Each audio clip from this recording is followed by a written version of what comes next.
Buenos días, bienvenidos y bienvenidas a esta segunda sesión de este macro Congreso Internacional de Ciencias y Humanidades CIUN 2022, Horizonte 2030.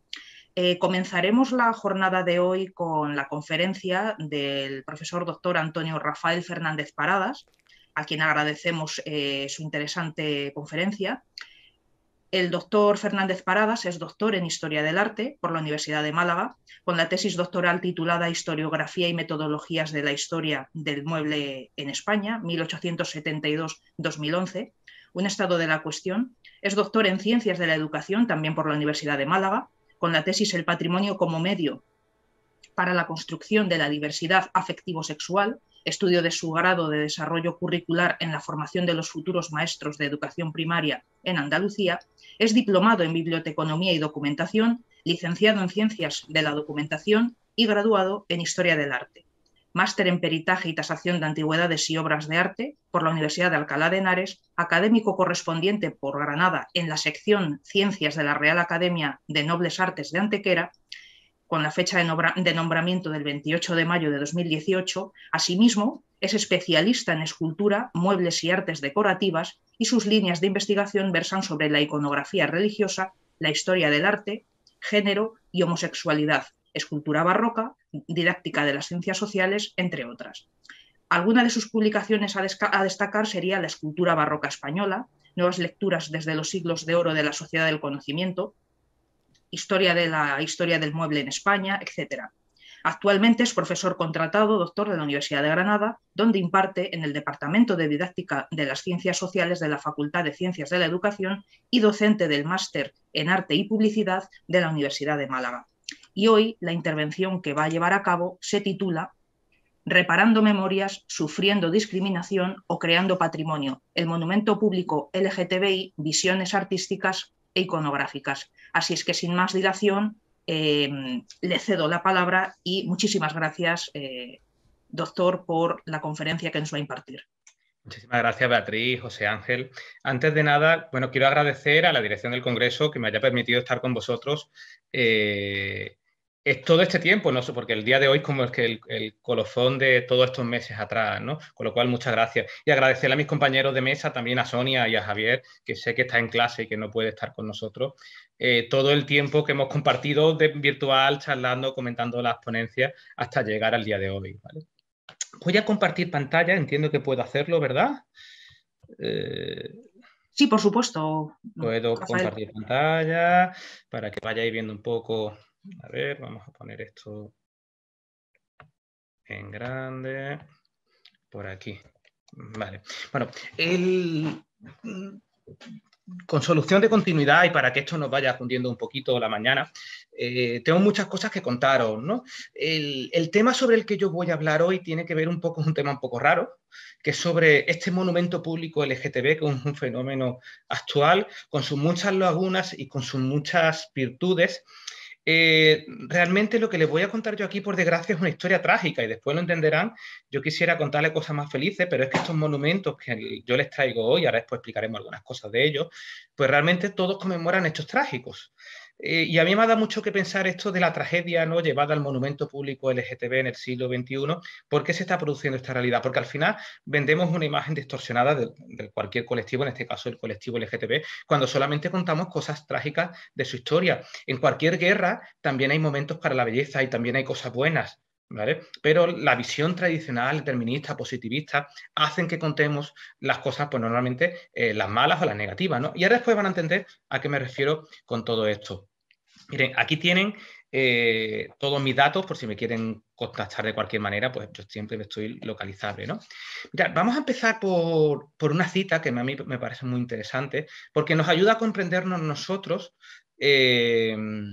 como personas, como seres humanos, ¿no? Que tiene que ver con la alfabetización cultural, ¿no? Se denomina alfabetización cultural aquella que posibilita al individuo hacer una lectura del mundo que le rodea, elevando la comprensión del universo sociocultural y la trayectoria que le rodea, ¿no? Elevando la comprensión del universo sociocultural y la trayectoria histórico-temporal en la que está insertado. Realmente el conocimiento crítico y la apropiación consciente de las comunidades de su patrimonio son factores indispensables en el proceso de preservación de los bienes. ¿Por qué traigo esta idea para que como base de esta conferencia, ¿no? Mientras más sabemos de nuestro patrimonio, primero lo podemos conservar mejor y segundo, podemos conocernos a nosotros mejor como personas. Mira, me gusta poner este ejemplo también, ¿no? Que fue en cierta manera una noticia bastante sensacionalista que salió hace unos años, ¿no? Que decía el primer homosexual de la historia, ¿no? Aquí. Y nos ponían esta imagen, y los que son arqueólogos o relacionados con la arqueología, como Beatriz y otros muchos compañeros, la noticia decía que este hombre, porque además se sabe que era un hombre, tenía que ser un ser diferente en su época. ¿Por qué? Porque la manera en la que está enterrada y enterrada con un ajuar doméstico en vez de con armas, otro tipo de cosas, se piensa que debería ser algún tipo de homosexual, transexual, eh, transgénero, etcétera, ¿no? Es curioso porque esta alfabetización cultural nos permite comprender este tipo de cuestiones. Pero claro, si seguimos afinando, seguro que todo el mundo conoce esta famosa, bueno, no es una escultura o esta trágica representación o recordatorio del volcán de Pompeya, que son los famosos amantes. Hace unos meses también salió a la luz de que se trataban de dos amantes hombres y no mujeres. Comprender mejor el mundo nos permite comprender este tipo de casuísticas, ¿no? Me interesa también esta idea muchísimo, que es la Declaración de Friburgo, que desconocen muchas personas, ¿no? Que es la Declaración Universal de los Derechos Culturales. ¿Por qué? Porque igual que tenemos derecho a la educación, otro tipo de cuestiones, existen también los derechos que todas las personas tenemos al acceso a la cultura. Se aprobó en 2007 y curiosamente es algo que no ha tenido toda la trascendencia que debería haber tenido a nivel social, ¿no? Dice la ley o la Declaración de Friburgo que los derechos culturales son derechos relacionados con el arte y la cultura, entendidos en una amplia dimensión. Son derechos promovidos para garantizar que las personas y las comunidades tengan acceso a la cultura y puedan participar en aquella que sea de su elección. Son fundamentalmente derechos humanos para asegurar el disfrute de la cultura y de sus componentes en condiciones de igualdad, dignidad humana y no discriminación. Son derechos relativos a cuestiones como la lengua, la producción cultural y artística, la participación en la cultura, el patrimonio cultural, etcétera, ¿no? Se especifica en la Declaración de Friburgo con respecto a los derechos culturales que las personas, los colectivos, todos tenemos derecho a elegir y que se respete su identidad cultural en la diversidad de los modos de expresión, a conocer y que se respete su propia cultura como el de otras culturas en su diversidad, acceder y en particular a través del ejercicio de los derechos de la educación y la información a los patrimonios culturales, expresiones culturales, etc. Todo esto en realidad no se está produciendo y mucho menos en relación al patrimonio LGTB. Al final lo que yo les traigo es la última tuerca o giro de tuerca de esto que denominamos patrimonio LGTB, que es algo bastante nuevo porque realmente hay poca conciencia de que esto existe y el monumento público LGTB digamos que sería el colofón de todo este hilo, ¿no? Antes de llegar al monumento, nos interesa saber también cuestiones que tienen que ver con la legitimación del patrimonio, perdón. Normalmente o tradicionalmente, y esto es una de las grandes críticas desde el género o del feminismo, es que las mujeres, las minorías y por supuesto los colectivos LGTB están totalmente alejados de la legitimación del patrimonio. Esta cuestión es importante porque el patrimonio tiene que ser protegido y conservado con las personas que son afines a él. Nunca se va a proteger un patrimonio LGTB por alguien que no tenga conciencia al respecto, salvo casos particulares, ¿no? Decía Pere Winter en 2014, dice, si bien el patrimonio debería incluir y representar los diferentes aspectos de la identidad de un país o una localidad, con cierta frecuencia existe una invisibilización de algunos sujetos y elementos que componen la diversidad identitaria en territorio. Esta invisibilización es mucho más amplia de que no solamente parcial, ¿vale?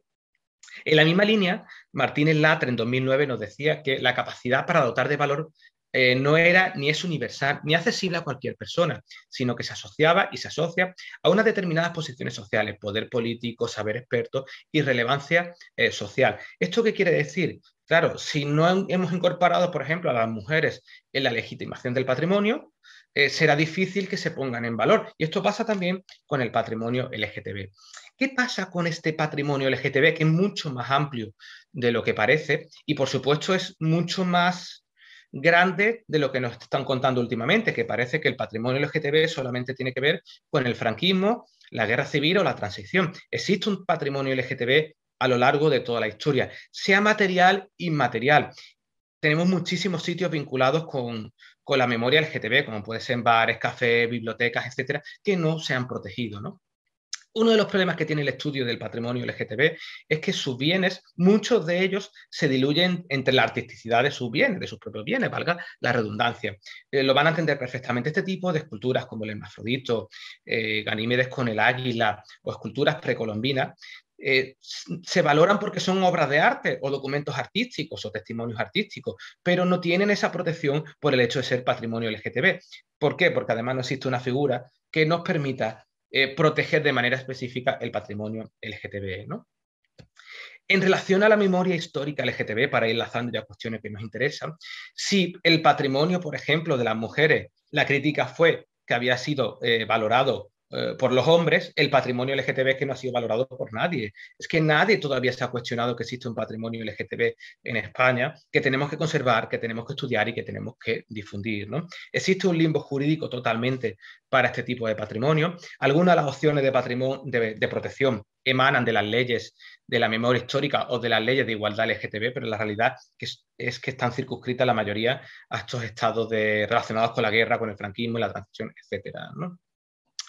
Estos patrimonios no están categorizados como tales, ¿no?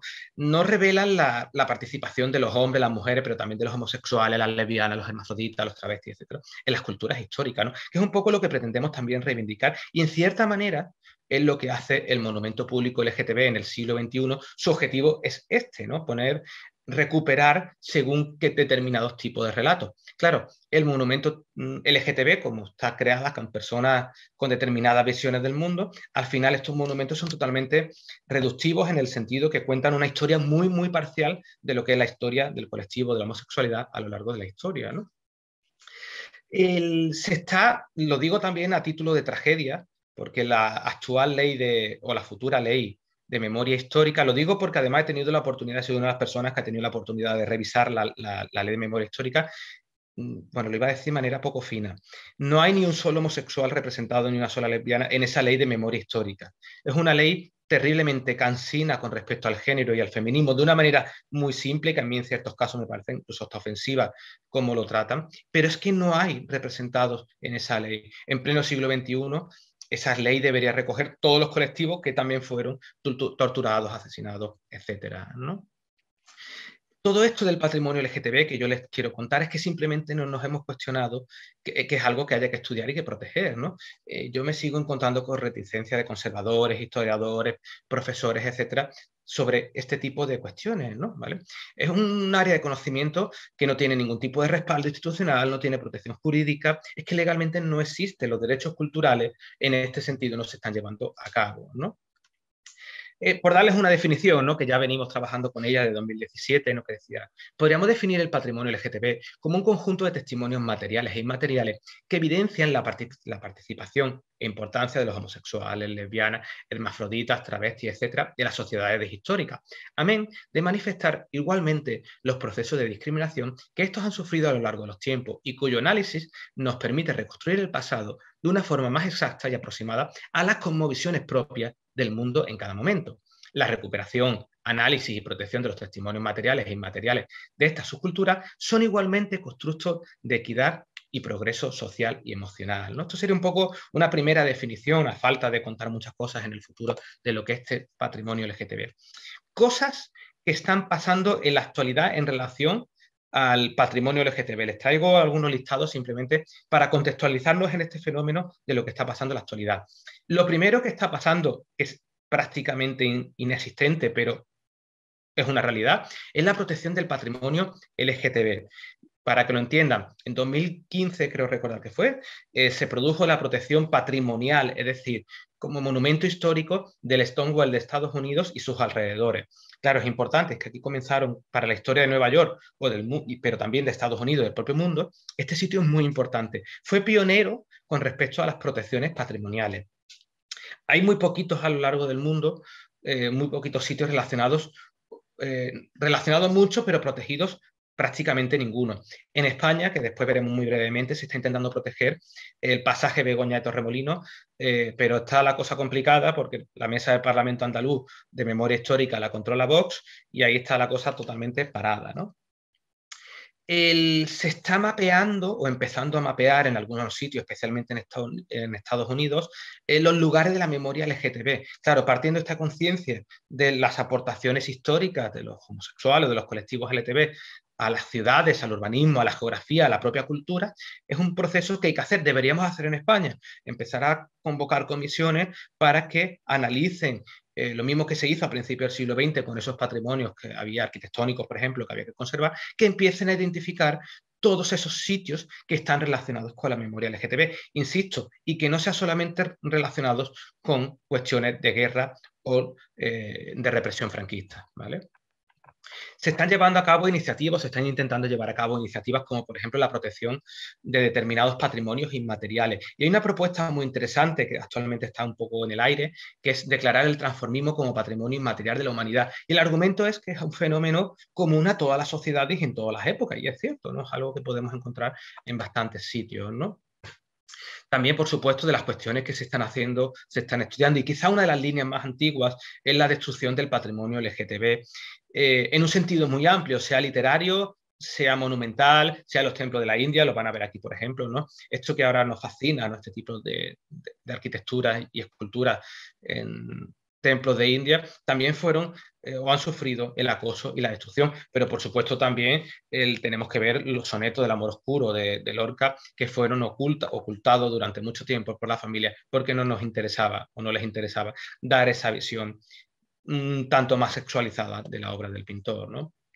Una de las cosas, que ya lo hemos mencionado anteriormente, que más trascendencia ha tenido son los objetos homosexuales, pero claro, es verdad que se están catalogando, estudiando, difundiendo, ahora hay exposiciones continuamente en todos los sitios, pero quizás nos faltaría más poner en relación con los contextos históricos desde la perspectiva LGTB. Ya sabemos que hay que conservarlos como obras de arte, pero a nosotros nos interesaría también conservarlos como elementos representativos de ese patrimonio LGTB, ¿no? Una de las tendencias, de las líneas más interesantes que podemos encontrar en la actualidad, tiene que ver con una serie de estudios que se están realizando, también los hay en España, los hay en París, hay muchos, bastantes en Iberoamérica, sobre la geografía de la homosexualidad, que es cómo, para que lo entiendan, por ejemplo, la ocupación del barrio de Chueca en Madrid, cómo los colectivos LGTB han ocupado o se han extendido a lo largo de los tiempos por el espacio geográfico y urbanístico. Es un fenómeno bastante interesante porque además suelen mencionar muchos sitios históricos que podríamos ir también mapeando. Se están creando museos LGTB con diversa naturaleza, muchos de ellos construidos sobre la nada, con paneles informativos, etc. Faltan piezas, faltan contextualizaciones en este tipo de museos. Falta superar la tragedia del siglo XX. Homosexual y colectivo LGTB ha habido a lo largo de la historia siempre. Entonces, quizás sería interesante que estos museos diesen visiones mucho más amplias que no tengan que ver solamente con las represiones, ¿no?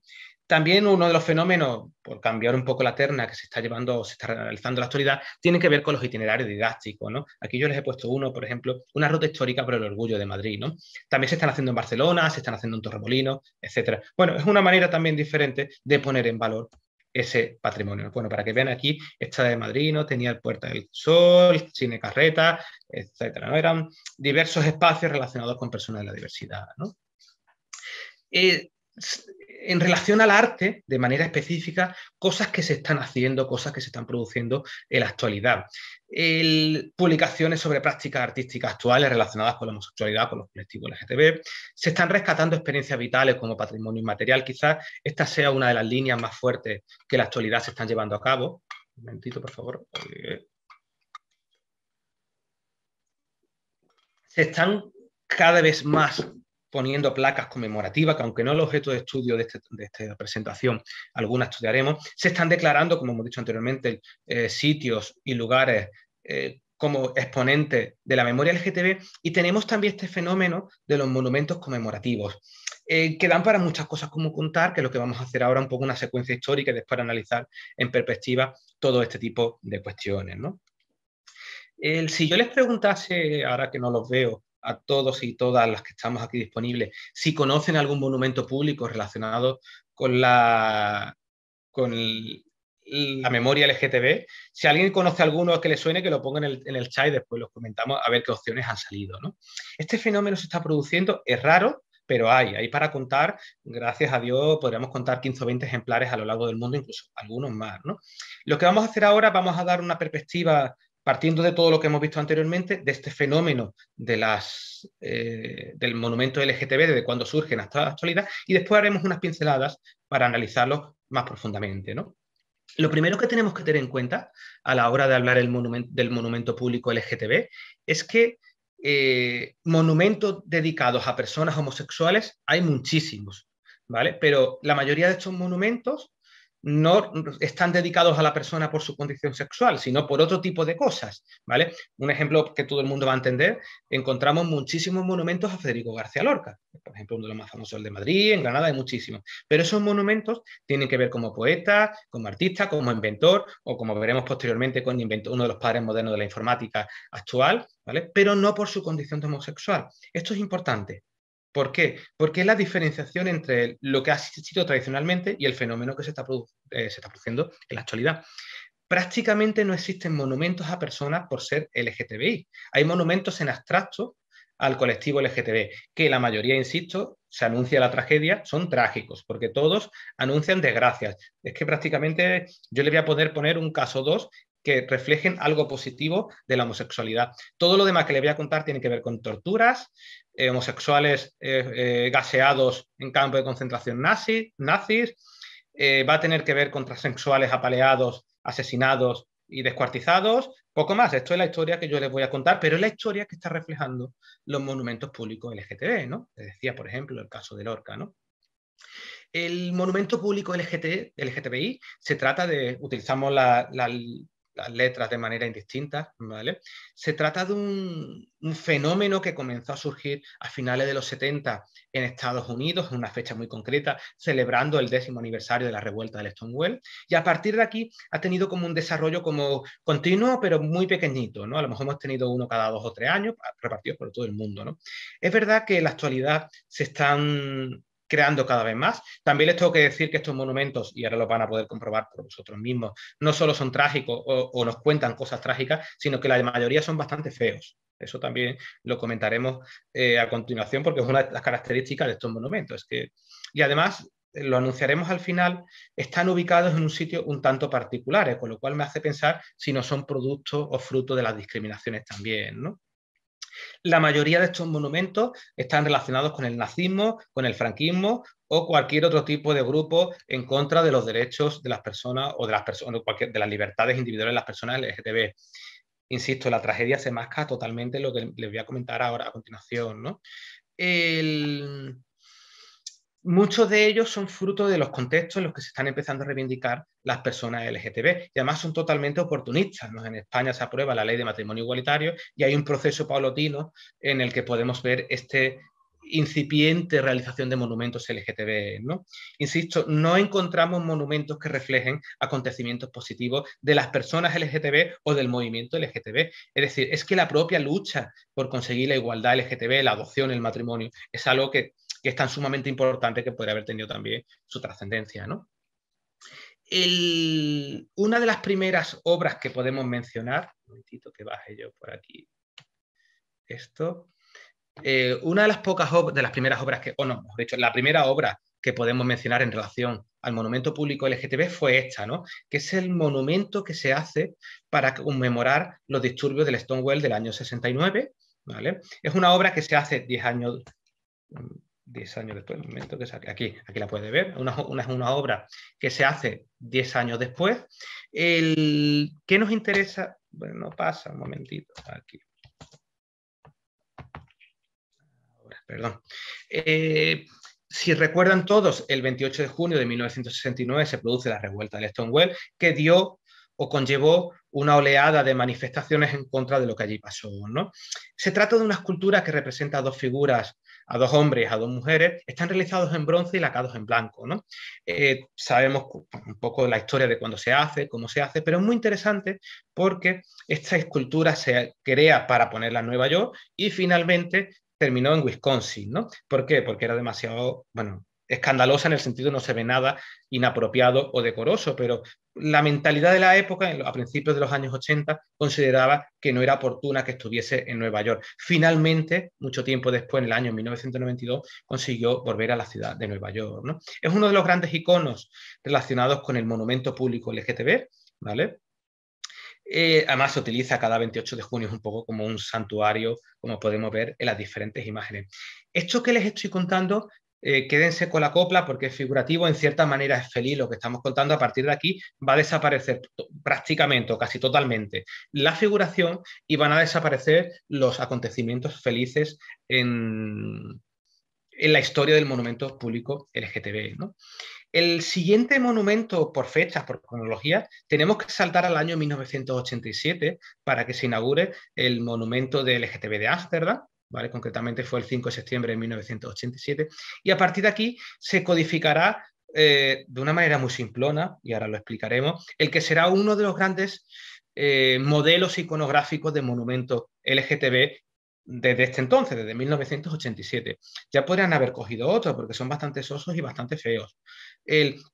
La mayoría de lo que vamos a ver ahora tienen que ver precisamente con esto, con el triángulo rosa invertido. Como empiezan a observar, el monumento público LGTB tampoco es que se hayan calentado mucho la cabeza.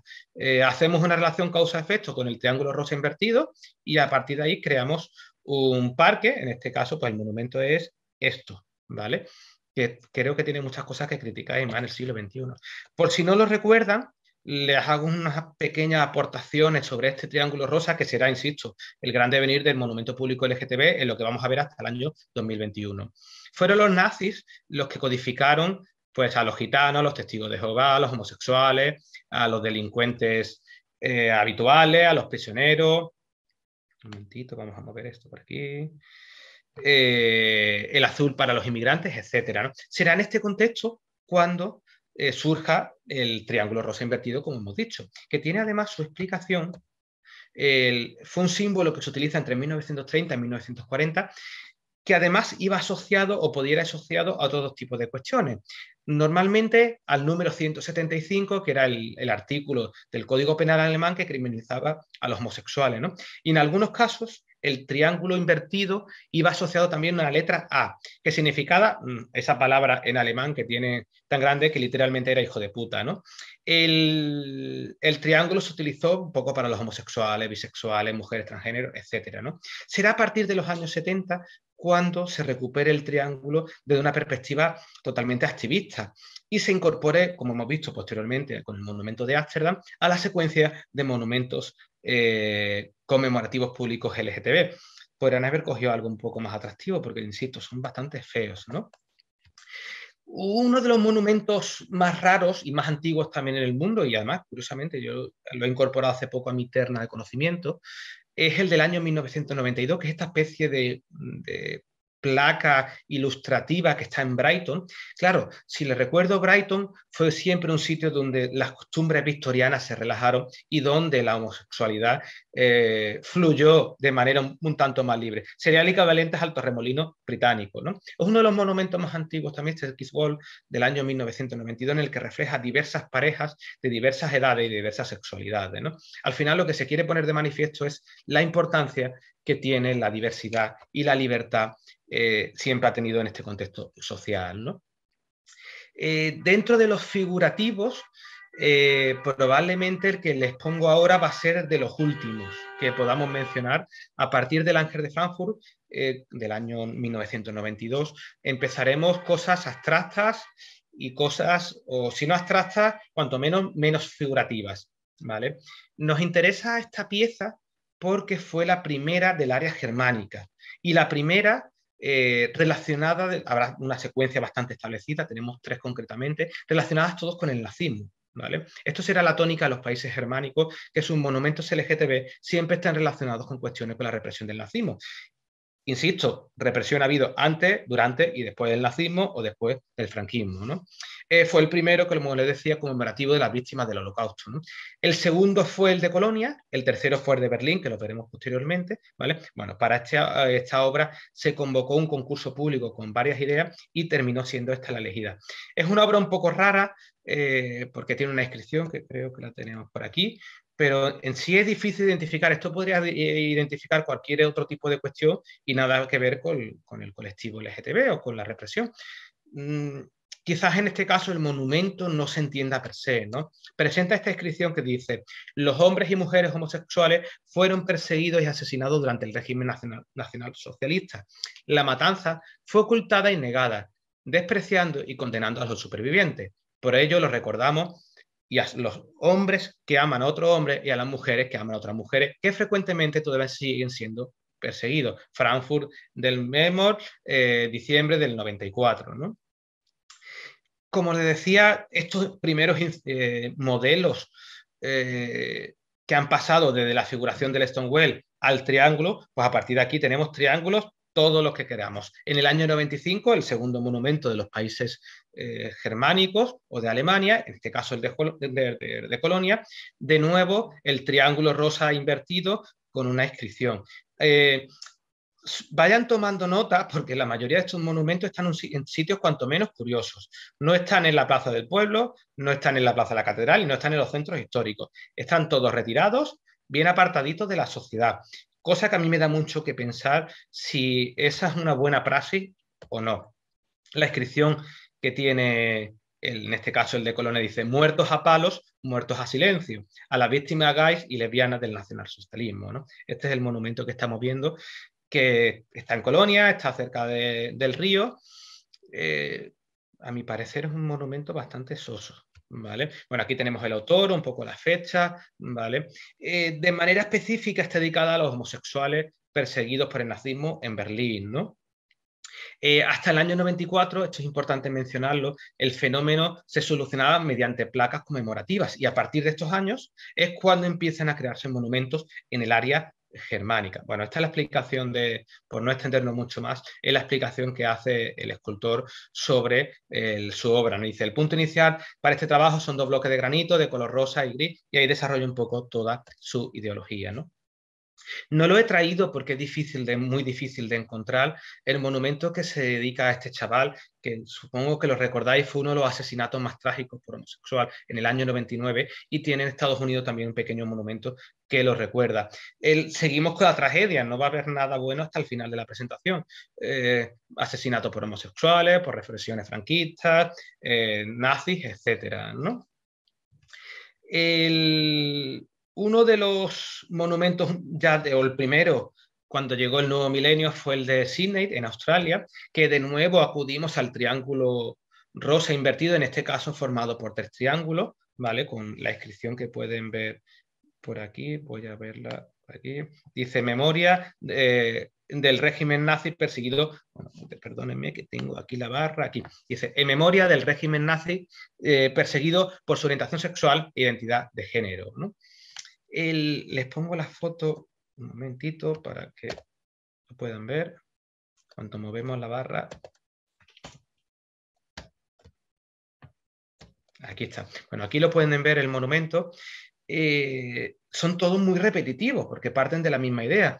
Creo que hay muchas más cuestiones que pueden representar a los colectivos LGTB que solo el triángulo rosa invertido. De nuevo, en un parque, ciertamente que parece que está retirado, simplemente para que tomen nota de estas cuestiones, ¿no?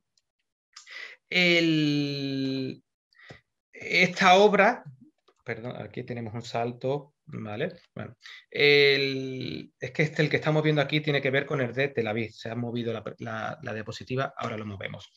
El que estamos viendo aquí, por ejemplo, es el de California, que también del año 2001. Este año, en el año 2001, hubo varios monumentos LGTB. Fue creado por estos 2 artistas, ¿no? Pero de nuevo es la combinación de triángulos rosas invertidos, creando varias secuencias. Un triángulo dentro de otro triángulo con triángulos rosas, ¿no?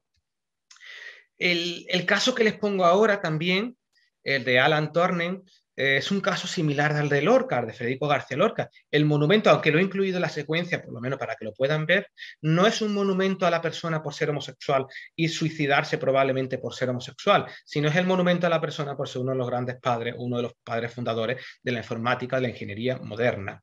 A él le debemos mucho de los sistemas informáticos que tenemos en la actualidad, ¿no? Pero claro, lo interesante sería, ¿no? Aquí lo pone, la computación, las matemáticas, etcétera, pero realmente no es algo que conmemore con lo cual tendríamos que sacarlo, yo creo, del listado de obras que estamos comentando, ¿no? Sabemos que se suicidó tras unas acusaciones por homosexualidad, y está ubicado en el barrio gay de Manchester, ¿no? De estos, insisto, hay muchísimos, todos los que queramos encontrar, ¿no? Para mí, una de las piezas más importantes que no se le ha hecho justicia, igual si vuelvo a preguntar en el chat del Congreso si alguien conoce el campo de concentración de homosexuales de Tefia en Canarias, probablemente no haya nadie. Y esto me da muchas circunstancias o me provoca mucha pena o desasosiego, porque todo el mundo conoce el campo de concentración de Auschwitz, que podemos ver en la imagen, pero nadie conoce esto, o muy pocas personas conocen esto. Esto llamado posteriormente la colonia agrícola penitenciaria. Aquí lo que hacían era un campo netamente de homosexuales que los iban llevando de toda la península ibérica a Canarias, donde eran vejados, apaleados, encerrados, apartados de su familia, quedaban a disposición del padre sacerdote, que era el que gobernaba este sitio y el que decidía sobre los destinos de estas personas, y después, una vez que salían del campo de concentración, tenían que tener un exilio entre 3 y 5 años, ¿no? En este sitio, que insisto, por eso al principio también esta cuestión de la recuperación de la memoria histórica LGTB y la alfabetización cultural, existen estos dos monolitos, estos dos monumentos, vamos a ver uno y posteriormente se colocó otro, tenemos aquí las fechas, se los he dicho, en 2004 y en 2008, ¿vale? Este es uno y, bueno, y después tenemos otro, ¿no? El campo de concentración de Tefia se crea al amparo de la ley de vagos y maleantes y concretamente tenía este nombre, ¿no? Colonia Agrícola Penitenciaria de Tefia, ¿no? Se calcula que unas 90 personas entre el año 45 y el año 66 fueron esclavizadas, vejadas, utilizadas como ensayos clínicos, bueno, un campo de concentración a la manera de los nazis, pero en España, ¿no? Tenían que estar los presos entre 1 año y un máximo de 3, y después un destierro, como les he dicho, de 1 año y entre 5 años. Era bastante duro porque todo estaba a la merced de había un cura, un párroco, que decidía quién podía salir y quién no, ¿no? Avanzando un poco en nuestros monumentos para ir cambiando de cosas, seguimos con los monolitos, con los triángulos invertidos, y este caso es el de Uruguay, es el de 2005. Es importante, bueno, primero porque es bastante feo y segundo porque es el primer monumento de toda América Latina, ¿no? Después habrá varios, pero para una sociedad tan conservadora para algunas cuestiones como puede ser América Latina, aquí se creó uno. El monumento público LGTB, como parece la foto, está en un sitio para dejarse pasear siendo homosexual por la noche cogido de la mano. Cada uno aquí que entienda sus propias lecturas, ¿no?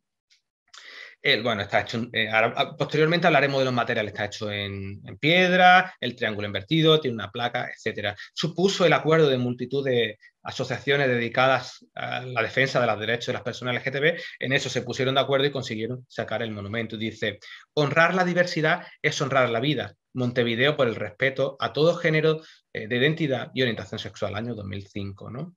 De este mismo año tenemos esta obra que es el Ojo que llora de Perú, que es como una extensión en el territorio, es un monumento como expansivo, ¿no? Que tiene una serie de características, ¿no?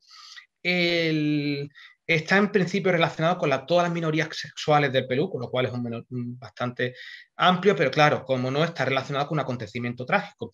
Lleva una inscripción que pone La Gardenia, en referencia a las noches de la Gardenia, que fue un asesinato múltiple que hubo en el año 1989 a 8 personas LGTB, ¿no? Lo trágico de este monumento es que sigue creciendo, ¿no? Y veremos otro caso a continuación en el que se siguen sumando represaliados, ¿no? Hacemos un salto y el primero español es concretamente el de Sitges, 2006, que no es aleatorio, evidentemente, todos sabemos que Sitges fue uno de los sitios más relacionados con la memoria histórica LGTB, lo sigue siendo en la actualidad, uno de los sitios de la libertad junto con Torremolinos, pero claro, de nuevo es un monumento trágico, ¿vale? Es un monumento que se colocó debido a la violencia llevada a cabo por grupos de extrema derecha, ¿no? Él tiene una plaquita también que dice Sitges contra la homofobia, mes o nunca más, el 5 de octubre del año 1996, 2006, que fue cuando se hace. Es bastante feo, como toda la mayoría de los que estamos viendo, y ubicado en un sitio así como un tanto distante, ¿vale? En este caso, saltamos de nuevo a los países germánicos, y este es el de Berlín. Es un monumento bastante raro que está en mitad de un parque de la zona más perdida del mundo, que es como un monumento de estilo brutalista en hormigón, que tiene esta imagen de dos chicos besándose, y miramos por una camarita y hay como un pequeño vídeo que es como provocativo en el que se ven continuamente besándose, ¿no? Originalmente se creó también como recuerdo de las víctimas homosexuales del Holocausto, ¿no? Y aquí tenemos la opción del vídeo que lo hemos comentado, ¿no? Fue la tercera obra que se colocó en Alemania, hemos visto los dos anteriores y hemos visto cómo se ha ido deconstruyendo la figuración a lo largo del tiempo, ¿no? En la inscripción del monumento hay un cartel que está en inglés y en alemán que explica todo lo que tiene que ver con el artículo 175 que hemos mencionado anteriormente, ¿no? Haciendo un salto, y este es curioso porque en este periodo va a ser de las pocas obras figurativas que podemos ver, en el año 2008 este escultor ganó un concurso para hacer el monumento, que no es público porque está dentro de un edificio corporativo, de Harvey Milk, el gran político homosexual que fue asesinado brutalmente. Es figurativo, pero al final el mensaje es el mismo. El político pues se lo cepillaron y se lo quitaron del medio, en este caso por homosexual. Este es el resultado final. Bueno, supongo que todo el mundo conoce la película. Claro, este es un monumento conmemorativo, pero no es un monumento público, con lo cual igual deberíamos cuestionarnos si lo deberíamos tener en cuenta o no, ¿no? En 2009, en España también, uno de los pocos monumentos españoles, tenemos realmente bastante poquitos, se inaugura el 16 de mayo y es un monumento contra la homofobia y la transfobia, ¿no? Se trata de un mármol en tonos grises con alguna veta blanca, ¿no? Y tiene un poema de este autor que es Joan Maya, ¿vale? Aquí lo pueden ver y creo que tengo incluso, tiene alguna inscripción también, ¿no? Es muy en el estilo de la escultura vasca del siglo XX, ¿no? Siguiendo avanzando, y ya voy terminando esta parte, otro de los monumentos españoles, de nuevo relacionados con la tragedia, es el del Parque La Ciudadela de Barcelona, pero claro, que conmemora el asesinato de la mujer transexual Sonia Recalvo, que fue brutalmente asesinada, apaleada, etcétera, ¿no? En este mismo lugar donde se colocó el monumento. De nuevo, el triángulo rosa invertido, muy cerquita del suelo y muy baratito para no gastar mucho dinero en los colectivos LGTB, ¿no?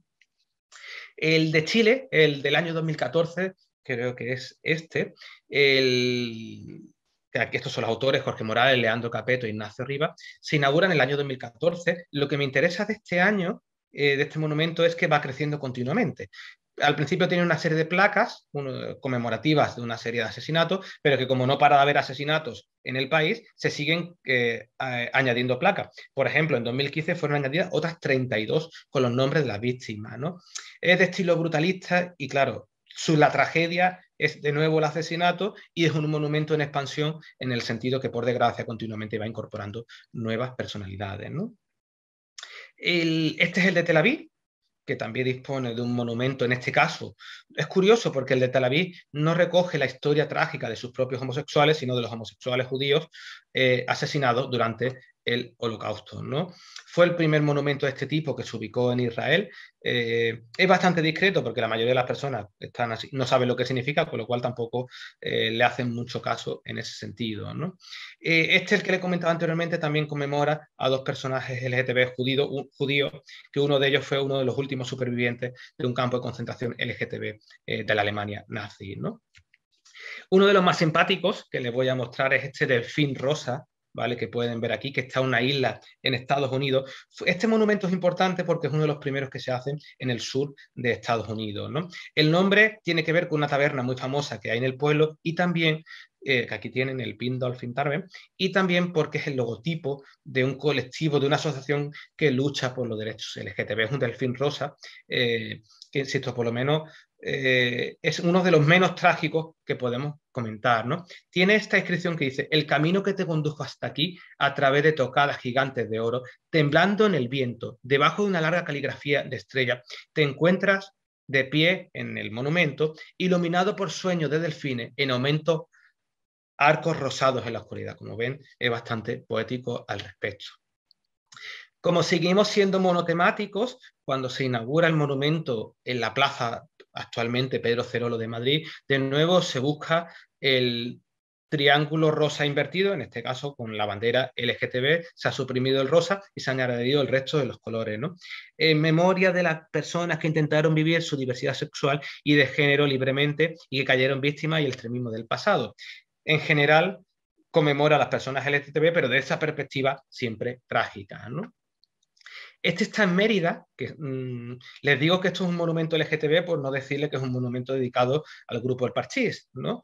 Este del año 2017, como pueden ver, es un fenómeno que ahora está muy a la moda, ¿no? Y muchos alcaldes se están sumando a la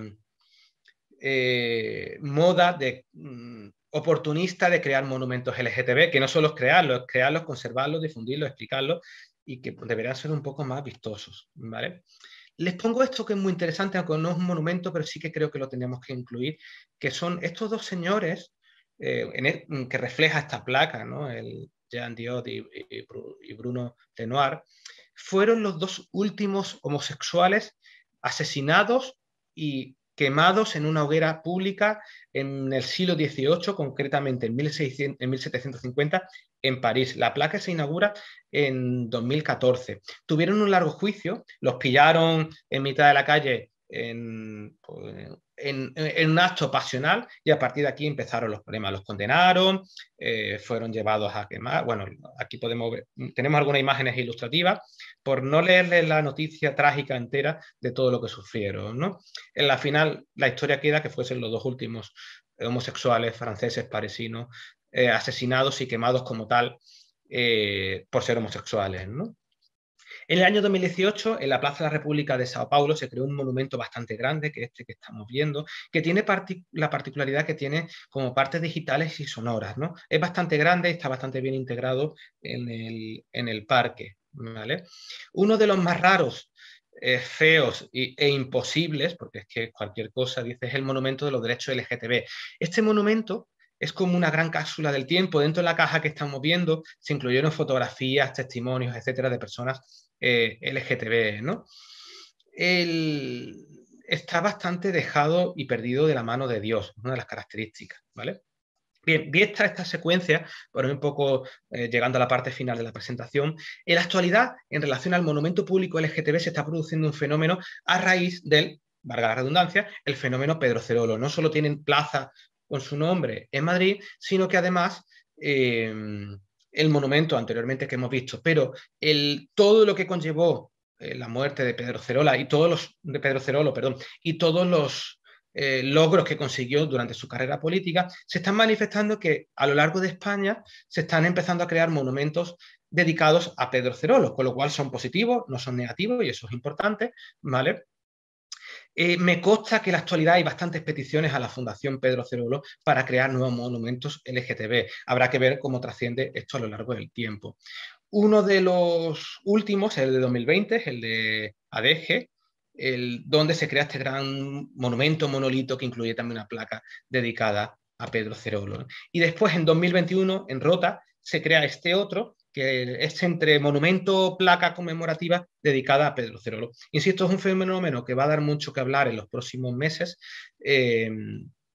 porque me consta que existen peticiones al respecto, ¿vale?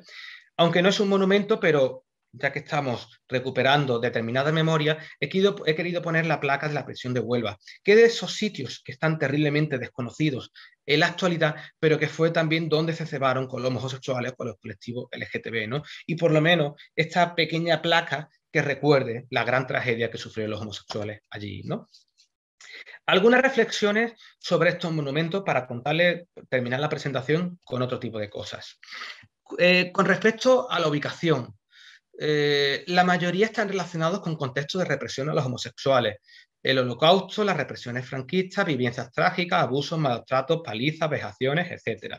No encontramos prácticamente monumentos LGTB que reflejen acontecimientos positivos. Insisto, y esto da mucho que pensar, porque probablemente no vamos a construir nunca una sociedad igualitaria si siempre nos basamos en el relato de la tragedia, ¿no? Es como decir siempre que solamente vamos a hacer monumentos a las mujeres porque las han apaleado o las siguen matando, ¿no? Es que hay otras muchísimas cosas buenas que podríamos reseñar.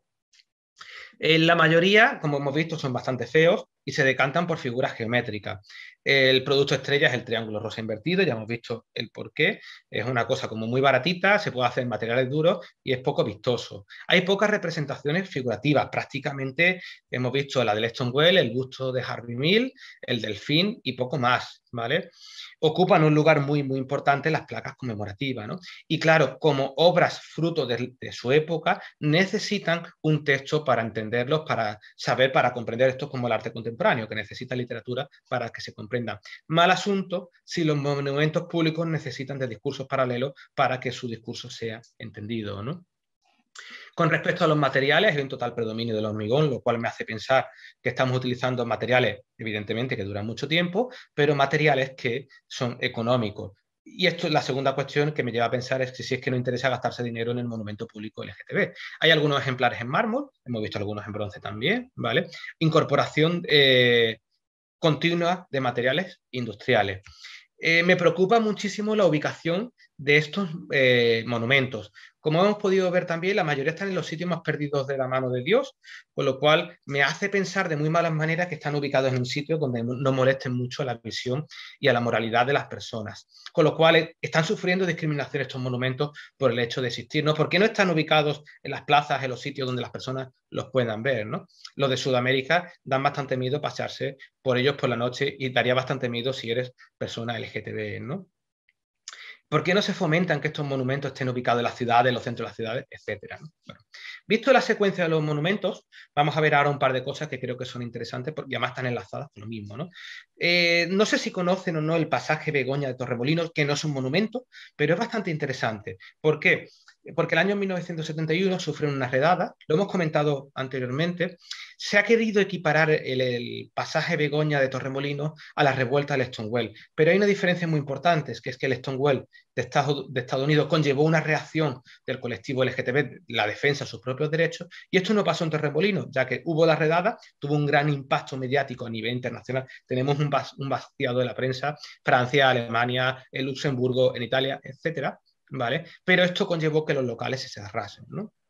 Nos interesa el sitio porque fue uno de los primeros lugares, se supone que estuvo el primer bar LGTB o el primer bar gay de España, ¿no? Claro, dentro de ese contexto de la libertad que siempre hubo en Torremolinos. Este es el pasaje para que lo puedan ver, ¿vale? Un poco como estaba. No es un monumento, pero lo he traído como sitio a recordar. Lo que sí es cierto que en la actualidad se está gestionando un monumento público que va a ir puesto justamente en la entrada del pasaje. Bueno, Torremolinos declarará el lugar de la memoria histórica el primer bar gay de España. Eso del lugar de la memoria histórica viene de la ley andaluza de memoria histórica que ha creado dos figuras patrimoniales para proteger este tipo de sitios. La realidad es que no se ha hecho, ¿vale? Para terminar, quiero contarles algo más, ¿no? Aquí lo pueden ver en la pantalla. Esta presentación dice: un gol a la iglesia, el neobarroco gay y la conmemoración pública de la homosexualidad o de la belleza masculina, ¿no? ¿Por qué les traigo esto?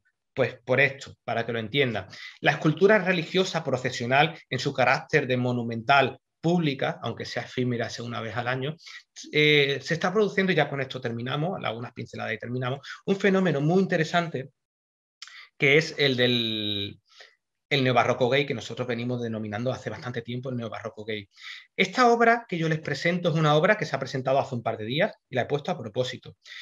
No sé si yo les preguntase como público cómo recepcionan esto, pero es una obra muy buena, de unas calidades excepcionales. Quizás hay un gusto excesivo, y lo van a entender aquí, por enseñar carne en exceso, ¿vale? No es que esté mal, pero este tipo de obras es la que les ponemos nombre a lo que llamamos o denominamos el neobarroco gay, que lo vamos a explicar muy brevemente, ya que estamos hablando del monumento y la imaginería procesional no deja de ser un monumento público cada Semana Santa.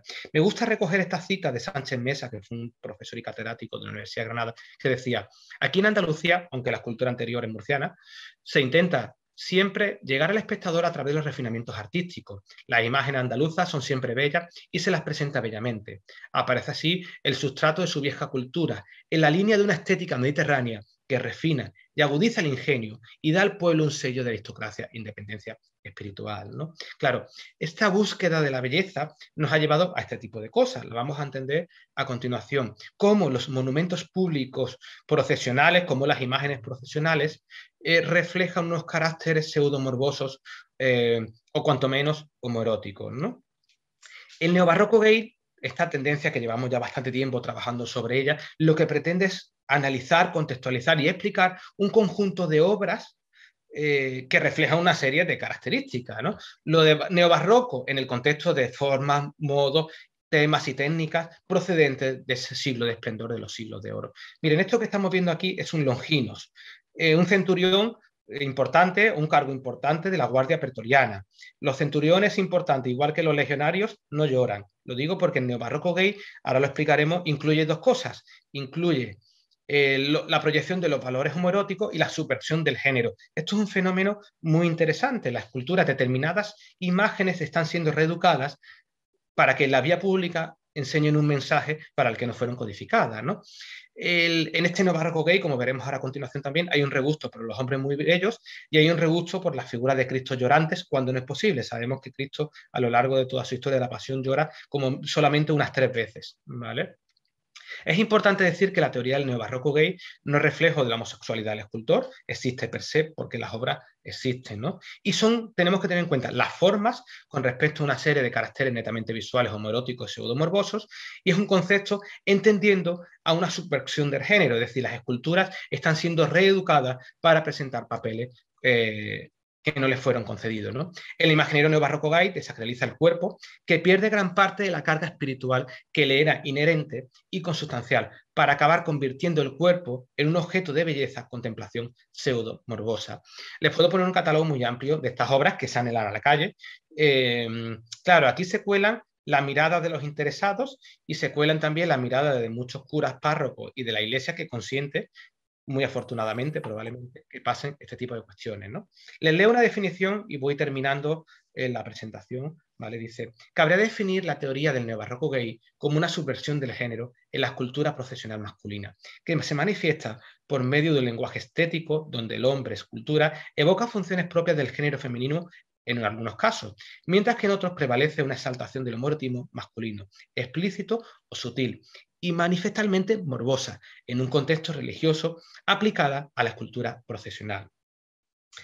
Hay un uso fetiche de la homosexualidad y esto se está produciendo, para que lo entiendan, de manera cada vez más acusada. Lo que estamos viendo, y ahora veremos el detalle, esto es uno de los relieves de José María Ruiz Monte para el trono procesional del Cristo de la Redención de Málaga. Aquí no sé si lo pueden ver, donde pone el número 5, esto es la alegoría de la lujuria, creo recordar, y qué mejor manera de representar esta lujuria que un hombre comiéndole el cuello a otro hombre con una mujer. Esto sale a la calle en un trono procesional en Málaga, ¿vale? Para que vean cosas del neobarroco gay, ¿vale? Normalmente son obras masculinas realizadas por hombres masculinos, que no quiere decir que estén reflejando su propia orientación. Claro, sería difícil que en la pasión las mujeres se representasen con un tipo de caracteres más marcados, ¿no? Claro, esto está muy acusado a la imagen de la representación estereotipada de las lesbianas, pero sería difícil incluirlo, ¿no? Algunas obras, para que vean a qué nos referimos, ¿no? Con esta exaltación del cuerpo del neobarroco gay, ¿no? Y aquí se entenderán todos los valores. Estos hombres rapados, tatuados, con piercing, terriblemente hipertrofiados y que además si le quitamos el taparrabo nos consta que están bastante bien dotados. Y ya no sabemos si eso es una licencia del escultor o de los escultores, ¿no? Simplemente para que vean todo lo que estamos comentando. Hombres excepcionalmente bellos, como este Cristo resucitado de Conil de la Frontera, bueno, pues no hace ningún tipo de comentario. Hay un gusto por los hombres muy bellos en el neobarroco gay, simplemente les paso las imágenes, ¿no? Y les pongo esta imagen que me parece muy interesante. Cuando se presentó este Cristo, miren cómo la sociedad recepciona este tipo de imágenes. Dice, un semblante triste para un resucitado, ¿no? Dice, y lo contesta alguien, lo veo excesivamente amuñecado. Pues como todo lo de Zafra, vamos, que totalmente de acuerdo. ¿Le sangra la rodilla o idea mía? Y ya el último, que no tiene desperdicio. Si lo afeitan, podría servir de dolorosa, ¿no? Para que vean cómo este monumento público profesional está terriblemente condicionado por la mirada del siglo XXI.